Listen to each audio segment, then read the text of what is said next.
here we are. I think it's beginning of chapter 5. This part of the game gets a little murky for me, just in terms of when one discrete chapter ends and when one begins. The important thing is that we have basically everybody here. Yeah. At least all of Avalanche. At least all of playable Avalanche that's associated with the protagonists. Mm-hmm. It's complicated.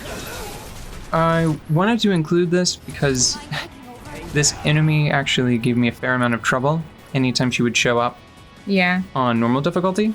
This elevated standard enemy has a large number of debilitating effects that can make fighting one a little frustrating.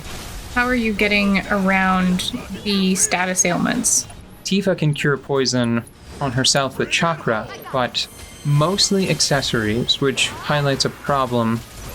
In short, the accessories, it's a shame that you can only equip one. There are a lot of fun accessories like the transference module, which gives you limit gauge whenever you use ATB charges, ATB meter, but there's not really a lot of room in hard mode to use those because usually you're just better served by becoming immune to stop or sleep. Yeah, that makes sense. This group of enemies I included because every person I've been following online, whenever they were doing like their first playthrough, like a blind normal run, yeah, they would get smoked here. Okay. So anytime the Sentry Launchers show up in hard mode, I include it because they're no joke. You can see them chunk people's health with their salvos. And that was actually the flamethrower. Oh no, you thought that was the rocket launcher? No, that was just the flamethrower. Oh my. Yeah. In normal mode, what I did is I caught wind of the extreme damage that they were doing. So I just did like simple divide and conquer. I pulled the flame troopers back behind the crate and used it as cover and whittled them down and then took care of the turrets. Mm-hmm. Here I had a more broad approach. I kind of focus on the turrets, but you can see here Tifa she's mostly defeated them by the time both turrets have been destroyed. Yeah, so you used a pretty different strategy. Yeah, it was much more aggressive, which would normally be ill-advised, but it worked. Nobody went down. What more can you ask for? Get your ass out of here! Alright, now we have lunchroom tables. Yeah, so this is a difficulty that I have with this game. The rampant vandalism. It's another one that sounds like a joke, but I actually think it's really unsightly and a little goofy. I think whatever little bit of realism you get from the destructibility of some of the scenery, it's not worth creating a situation where you can turn around and see Tifa entangled in a traffic barrier. It's a little silly. It makes me laugh out loud a little too frequently in inappropriate moments. Yeah.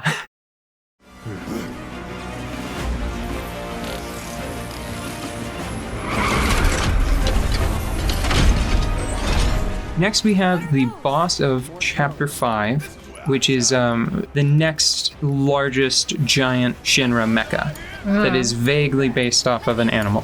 What is it? It is the Crab Warden. It is a solid boss.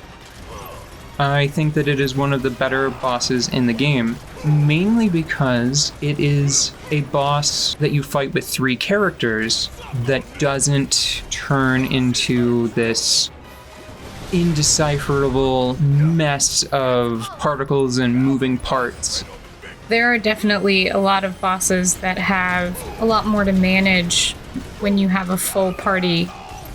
Do you think that there are some things that could have been done with the control scheme to make these full party fights a little bit less sloppy? No. Listen, man, they devoted so many buttons on the controller, I would say too many, to party management. Mm-hmm. And it doesn't make that part any more fluid. The real problem with having a full party, you have 3 HP meters to watch, 3 MP meters, 3 limit meters, and then 6 ATB segments that you were caring about. Yeah. The point is that if there was a single change, like a deep systemic change that I could impose on the second chapter of this retake of Final Fantasy VII, it would be you would only have 2 party members. They would dispense with the 3-party system completely. Speaking about the control scheme, you can see in the bottom right-hand corner that tiny R2 and L2 indicators. Yeah. You can press those buttons to quickly engage tactical mode for whichever character it is presently attached to. It is an enormous waste of a button. 2 buttons. Oh. The X button brings up the tactical mode. Yeah. For your whatever party member you're currently in control of. Whatever tiny efficiency one gains to party management with those buttons used as they are, I would just rather have 2 additional shortcut menus. It's this concession for the RPG side of the game. It's this small bit of streamlining, and it just sacrifices too much of what those buttons could have provided to the action part of the game. Because yes, you can skip some of the tactical mode menu shuffling, but just providing... So here's an idea. What if you were to just use those buttons for shortcuts, and then allow those shortcuts to be party member independent? What if while you were controlling Cloud, you could hold down L2 and press square to use a piece of materia or an ability of Tifa's, right? Yeah, that would be very handy, especially because you can't really set up party members to do what you want. Yeah, you have to take control of them. There are a couple of exceptions, but they're barely worth mentioning. They're sort of like a poor man's gambit system. Yeah. From Final Fantasy XII. There's the auto cure materia, which isn't great. There's the synergy materia, which is not fantastic. And then there's provoke, which explicitly says that it doesn't work on powerful enemies. And those are the ones that you kind of care about. Yeah. I should mention briefly, we've already moved past it and fixed it, but you might have seen Chocobo push Cloud into one of the boss's big attacks. Yeah. I would prefer if L2 just made your party members run away. Like, just worry about defending themselves. If it was just a panic button that said, either stay here or move there, just something consistent that I could control. Like, please stay alive and do not run towards the knives. Yeah, although that wasn't necessarily Cloud's fault, because the summon pushed Cloud into it. There will be examples later that are worse. Yeah. And did it again. It's a good finish. Am I presently 3 for 3? For a long time, every major boss, I managed to beat them in a stylish way. That falls off hard towards the middle of the game. I'm not sure if I've told you the main mechanical incentive for playing hard mode. Did I mention the manuscripts? You may have, but it didn't seem important. They're not. Okay. I actually think that they, in a way, they make the game worse, which I'll have to describe some other time. I just want to explain their existence. Scattered throughout hard mode, there are manuscripts that, when collected, provide a specific character, depending on the type of manuscript, with 10 bonus weapon skill points. That's the resource that you also get whenever you level up. Okay. Once you're at the level cap, collecting those manuscripts, it's the only way to get more. There's an interesting issue where that's sort of like the main gift they have to give you. They actually, this is a funny case because they took the summon materia that was here before out because I already had it, and I was quite disappointed. It turns out there's a manuscript in a box behind me. I don't collect it on camera, but I got it. Yeah. And then was just disappointed for a completely different reason. Which I'll cover more probably in the same episode. For right now, this is effectively the boss, and it feels challenging enough because Sentry Launchers are on the field. You can see somewhere during this battle, Barrett almost winds up getting blasted to pieces. Doesn't go down, but it's close.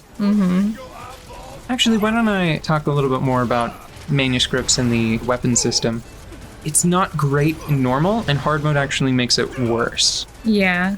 The way it works is you use SP to unlock various small bonuses, and they're just usually not substantial enough. It's sort of this illusory upgrade. It's this tiny little pittance.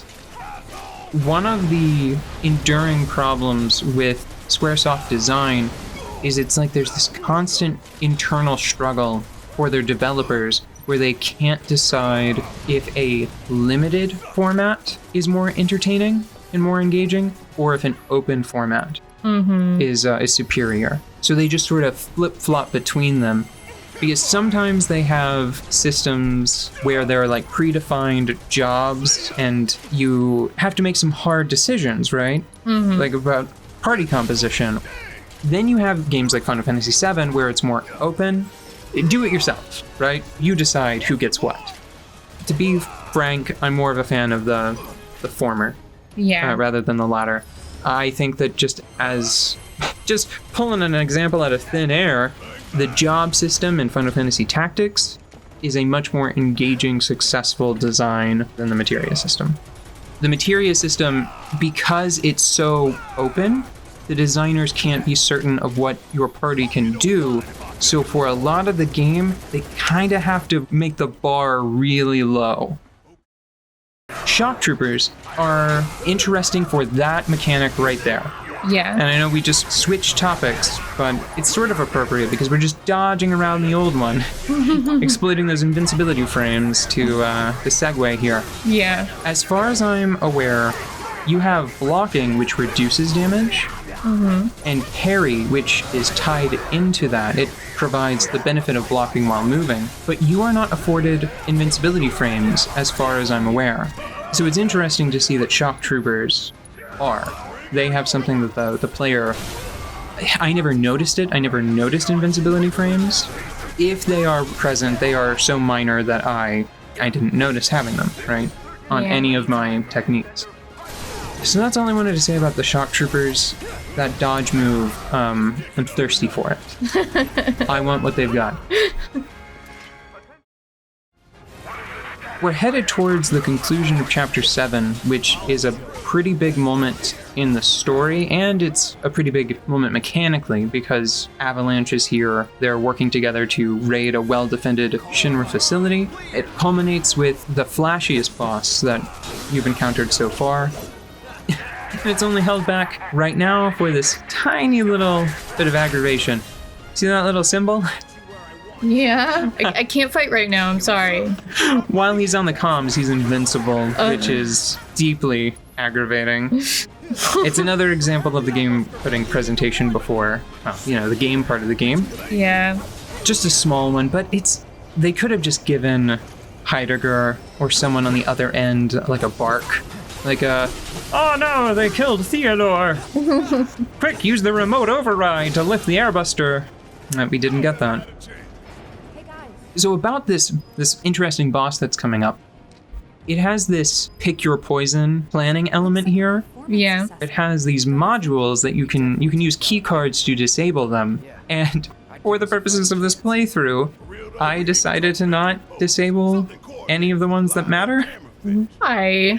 I don't know. Because if you're gonna do the thing, just do it all the way, I suppose. Did you at least make a save? Yeah, I made a save, but I didn't need to use it. I disabled all of the M units because the game assured me that doesn't debuff the boss.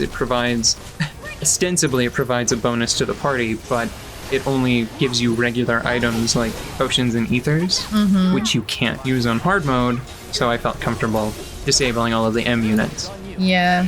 So it has full access to its finger beams and its big bomber attack. Wait, do you still get ethers and stuff in crates?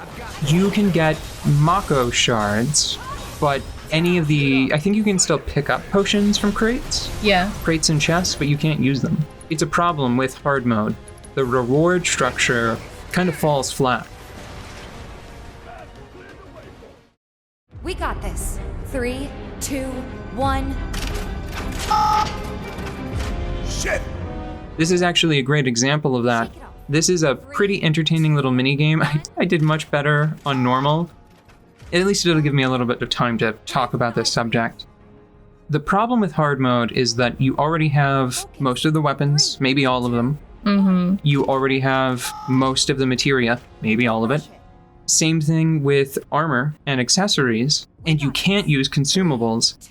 They really only have manuals to reward you with other than just a job well done. Yeah. It puts a lot of pressure on the manuscripts, and the weapon upgrading system is one of the weakest elements of this title. It's not great on normal because the bonuses are relatively small. Only a handful of them, like Reprieve and Critical Self-Heal Boost, I think. Those are substantial. New materia slots are great. The manuscripts make the weapon upgrading system worse by making it a checklist. You're no longer making interesting decisions, making sacrifices like, do I want a new materia slot or do I want a substantial bonus to my total attack, right? Yeah. You don't have to make those choices anymore, you just get all of it eventually. So it takes a system that was flawed and just sort of throws its hands up and says, whatever. You can just have it. One of everything. You get it all. So see, this is especially frustrating. So not only could I not use them, I can't even open those containers because I'm full on high potions. Oh my god. But at the very least, seeing all of the little Sonic the Hedgehog containers roll down the ramp was fun.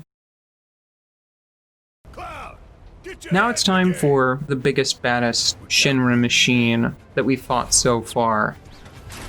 This is the Airbuster. This is the boss that can be diminished by your sabotage throughout the facility. Yeah. I'm going to try to explain what I'm doing and what it's doing as the battle unfolds, but it's a lot. It has a lot of moves. It actually, right at the start of the battle, it's going to be difficult because it has two sets of moves, one for the front and one for the rear. Shoo. So you see how the party is divided? Cloud is on this side, and then Barret and Tifa are on the other. Mm-hmm. It has a number of sort of low damage distractions on its reverse side, but then it has much more potentially lethal abilities on the far side. It's like, do you want to be maimed or do you want to be annoyed? That's kind of the dichotomy that you have. The front is incredibly dangerous and the rear is just irritating. Because you can see if anybody approaches, it will fire a bundle of bouncing grenades that just sort of knock you around. Mm-hmm. Have I explained the pressure system? Not very much, no. Most enemies, I don't want to commit to saying all, most enemies are vulnerable to something that will cause them to be pressured. While an enemy is pressured, they become more vulnerable to being staggered. Pressure, stagger, and stun. They are peculiar in that they are kind of status ailment, but they're more of like a game state. Because they don't have like a little icon. As far as I'm aware, you can't cure them with a spell or an item. Mm-hmm. Stun is very frustrating in that way. It happens quite often in this battle because Airbuster's finger beams, if you look over on the right side, if you see someone's name grayed out and if they're looking down, in both a figurative and literal sense, stun is one of the strongest tools the enemies have to fight you, because really the best option you have when a character is stunned is to just switch to a different character. Yes. It's actually quite frustrating whenever you only have two party members. So pressured and staggered are similar in that they aren't defined in the same way as status ailments. They're actually elevated above them in a sense, right? Because they're baked in and they have their own meter, their own HUD element. Pressured can be a little frustrating sometimes because every enemy is different. Mm-hmm. Bosses in particular. And sometimes the game withholds the information from you. Like even when you analyze them? Yeah. Yes, it will say no tactical data available. Oh. And there are some scenarios where, you know what, I'll just drop the name. Bahamut. Mm-hmm. For the longest time, I didn't think that Bahamut could be pressured. When it turns out to pressure Bahamut, you just have to swing hard. Okay. Bahamut has this countdown system, and I would attack conservatively because I wasn't sure what it was doing.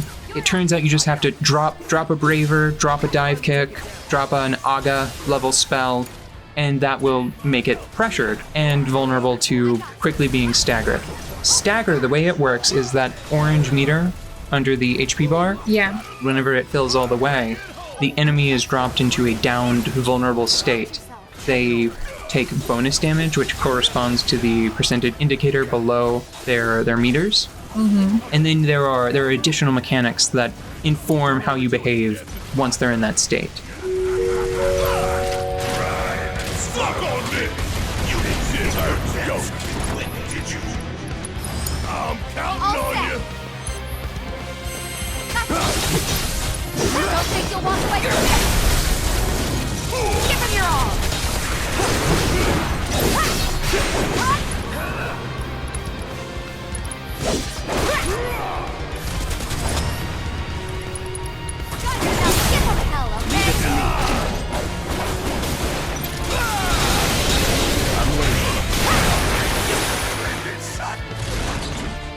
Behold the full potential of the Airbuster!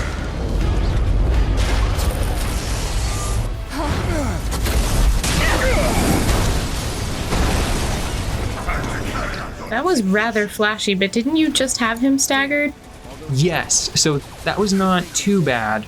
Occasionally, it's another example of the presentation first mentality that this game has. An enemy can be close to being staggered, or it might have just been staggered, and if you reach a specific HP gate, Yeah. the stagger will be negated, or the meter will be emptied.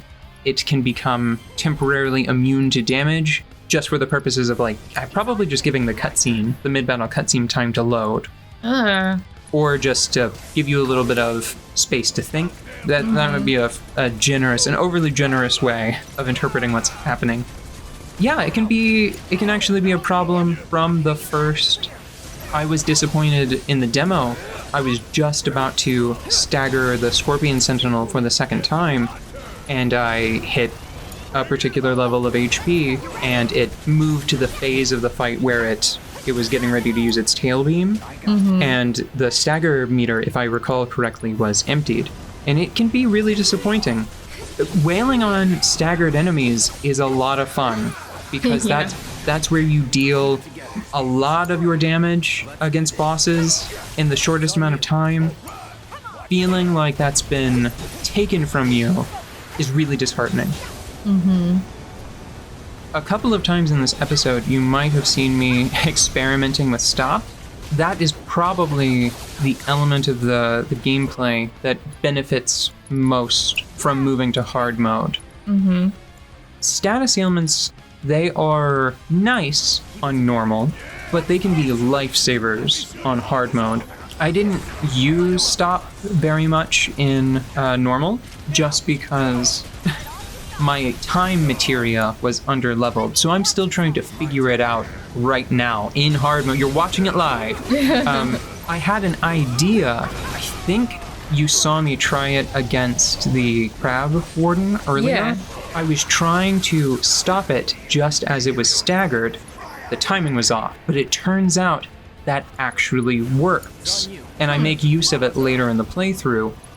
If you stop an enemy just as they are staggered, it would pause the degradation of the stagger meter. Ooh. Yeah, so it extends the effective duration of stagger. So that's just an example. One of the shortcuts to victory is to look at the information that's provided to you by Assess. And just any status ailment that an enemy is vulnerable to, you'll see later on in the playthrough, there's a battle that the difficulty of it in hard mode was hyped up, Yeah. but it turns out that I think either one or both, it's a tandem boss, which I think is one of the reasons why people talk about it with hushed tones. They are both vulnerable to sleep. Oh. So you can just knock one of them out while you take care of the other one, and sort of diffuse the situation. And that's true for a shocking number of bosses throughout the game.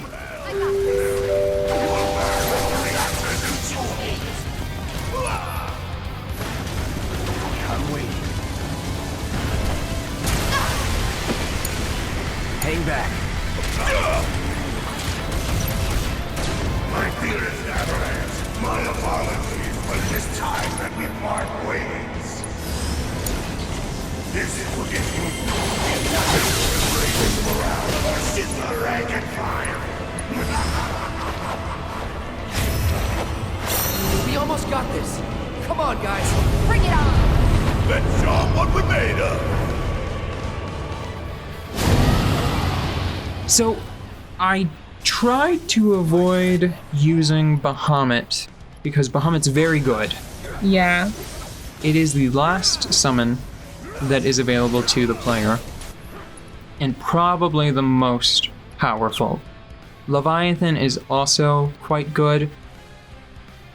I'm also just a fan of Shiva, because Bahamut and Leviathan are often restricted due to the environment. There are just places where they don't fit physically. Shiva can show up almost anywhere. And ice is a solid damage type held back by the difficulty of using the actual blizzard spell Yeah. because of that 2-stage delivery. This part is interesting to me. I kind of wonder if the game is supporting my my style first initiative, Yeah. because I don't think that Airbuster actually has any HP left. Well, it would be in keeping with everything that we've seen so far on presentation. Maybe it knows that if you're using a summon to finish a boss, it should let you use the summon to finish the boss. I mean, look at it. Regardless of if the game is in my corner or not, I love the fact that we have this Shinra flying machine, this mechanical monstrosity. We beat it with our nature dragon. Yes, our ancient nature dragon. So there, that's the end of Airbuster and the episode. Next time, we get to meet a charming local florist and beat up on a smug asshole.